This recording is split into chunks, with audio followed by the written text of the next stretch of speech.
Hare Krishna everyone, welcome to my channel.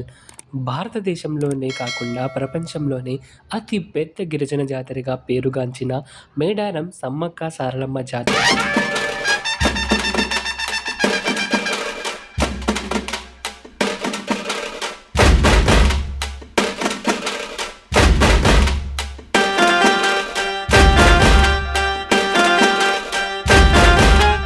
Telangana రాష్ట్రంలోని ములుగు జిల్లా మేడారం అడవుల్లో ప్రతి 2 సంవత్సరాలకు ఒకసారి అత్యంత భక్తి శ్రద్ధలతో నిర్వహించబడుతుంది.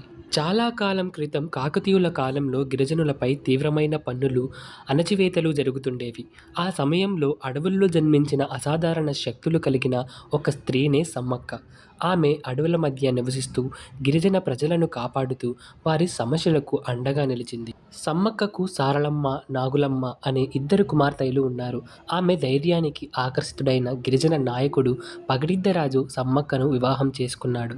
ఈ జాతర కేవలం ఒక ఉత్సవం మాత్రమే కాదు, ఇది ఒక తల్లి త్యాగం, ఒక కుమార్తె ధైర్యం, ఒక గిరిజన జాతి పోరాట గాథ. కాకతీయ రాజులు గిరిజనులపై విధించిన భారీ పన్నులు భరించలేక సమ్మక్క తిరుగుబాటు చేసింది. ఇది రాజ్యం కోసం కాదు, సంపద కోసం కాదు, తన ప్రజల స్వేచ్ఛ కోసం చేసిన పోరాటం.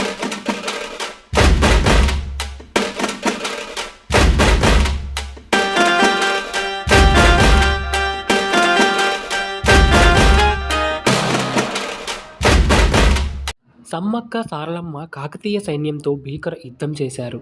యుద్ధంలో సారలమ్మ వీరమరణం పొందగా సమ్మక్క అడవుల్లో అంతర్ధానమైంది. అది ఓటమి కాదు, అది దైవత్వానికి మారిన క్షణం.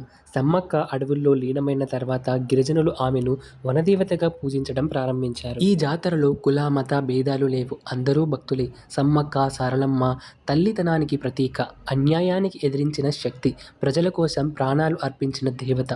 ఈ జాతర మనకు నేర్పేది ఒక్కటే: ధైర్యం, న్యాయం, ప్రకృతి పట్ల గౌరవం. జాతర సమయంలో కోట్లాది మంది భక్తులు మేడారం అడవులకు వచ్చి భక్తులు తమ కోరికలు తీర్చిన తర్వాత బెల్లంను సమ్మక్క సారలమ్మలకు కానుకగా సమర్పిస్తారు. బంగారం కన్నా విలువైన కానుకగా బెల్లాన్ని అర్పించడం ఈ జాతర ప్రత్యేకత. ఆమె ఆజ్ఞ ప్రకారమే ఆలయాలు కాదు, విగ్రహాలు కాదు, కేవలం వెదురు కర్రలను ఉపయోగించి సమ్మక్క సారలమ్మలకు ప్రతీకలుగా గద్దెలు నిర్మించారు. ఇది ప్రకృతితో అనుసంధానమైన అత్యంత అరుదైన ఆరాధనా విధానం. సో ఇదే ఫ్రెండ్స్, ప్రపంచ ప్రసిద్ధి చెందిన మేడారం సమ్మక్క సారలమ్మ జాతర వెనుకున్న అసలైన చరిత్ర. మీకు ఈ వీడియో నచ్చితే లైక్ చేయండి, షేర్ చేయండి. ఇంకా ఇలాంటి ఆధ్యాత్మిక మరియు చారిత్రక కథల కోసం మా ఛానల్ను సబ్స్క్రైబ్ చేయడం మర్చిపోవద్దు.